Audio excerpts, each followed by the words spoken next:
In 1933, Adolf Hitler came to power in Germany in a wave of nationalism and anti-Semitism. When the Second World War broke out in 1939, the Nazi regime spread its power across Europe. A new dark age of racial prejudice and cruelty descended across the conquered nations.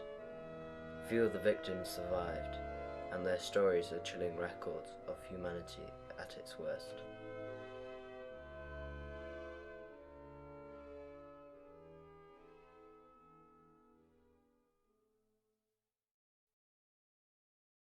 I don't think people knew really, except the ones that lived near the camps. Probably saw the trains come and thought that was a bit funny, smelled the burning, and they might have guessed.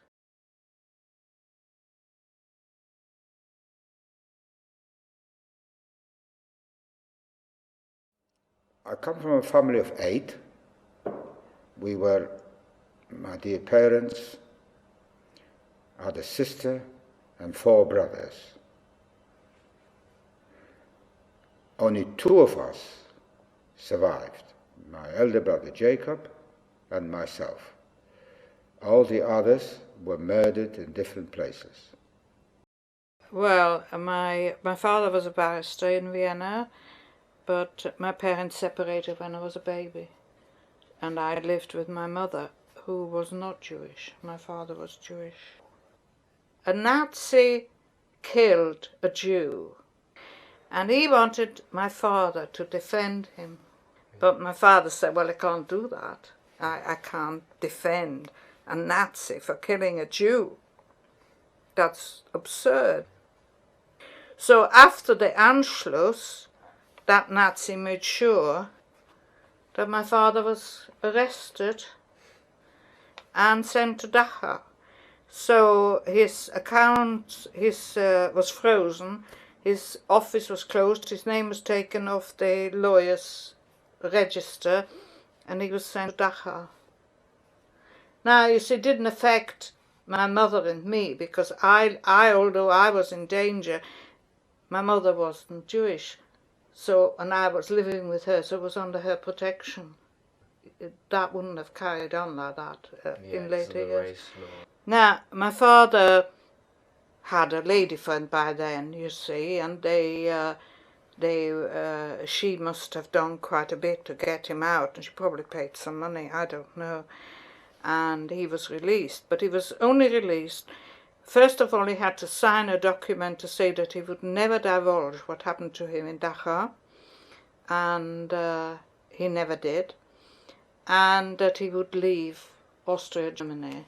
When my father was in Dachau, Dachau wasn't what Dachau was in 1945. It had gone worse and worse and worse, and my father said he wouldn't have survived another winter there.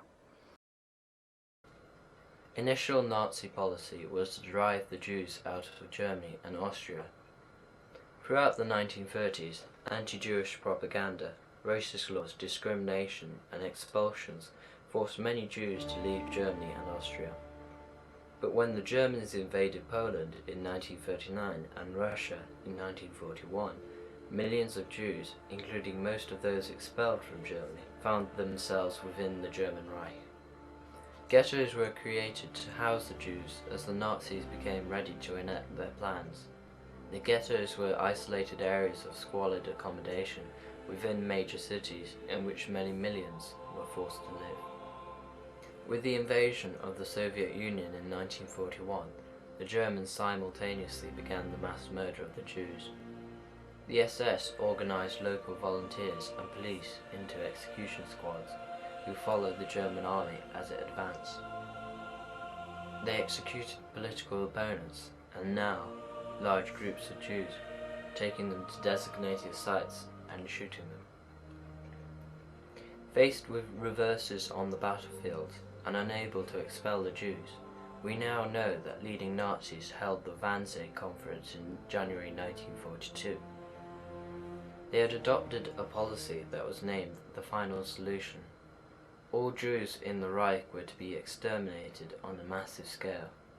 They set about it methodically, always trying to improve and refined the process of murder. They needed a more humane way of killing. More humane for the killers, not for the victims. And then, of course, people were forced into the most deprived quarter of a town, a whole family in one room. Families were large, 10 people or more people. And so things became very, very difficult indeed.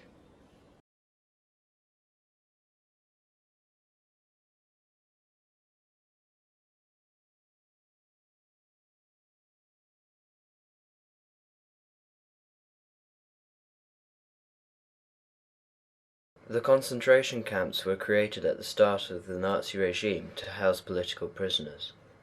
The first included Sachsenhausen, Bergen-Belsen and Dachau. The early political prison camps soon became the concentration camps that housed the Jews. Out of these developed 6 death camps, all in Poland: Treblinka, Belzec, Majdanek, Helno, Sobibor, and Auschwitz. And then would people taken out in groups to the railway station, and they were taken to a place called Koło, which is roughly about 70 kilometers north of Sieradz, roughly. And then into a church, forced to get undressed and hand over all their personal jewelry, like wedding rings. When totally naked,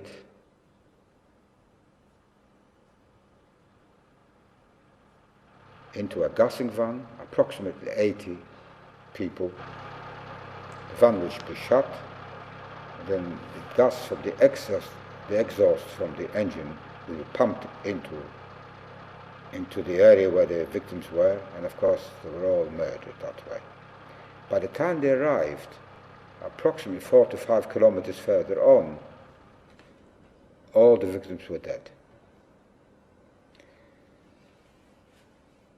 And then they would be unloaded and either buried, which they did initially, in very big mass graves, one layer on top of another, and so on. They found out this was a very slow job, so they had to find a quicker way of disposing of the bodies by burning them. And in fact, Eichmann made a visit to Chelmno, this place was called Chelmno, a cutting in the forest, and he actually saw the bodies being unloaded from these gassing vans. And he said, according to his own words, he said he felt sick when he saw some of the victims still not quite dead yet, still writhing in pain. And he was the organizer, one of the organizers in the Holocaust, of the murder of the Jews. And a few 100,000 people were murdered in that place, Chelmno.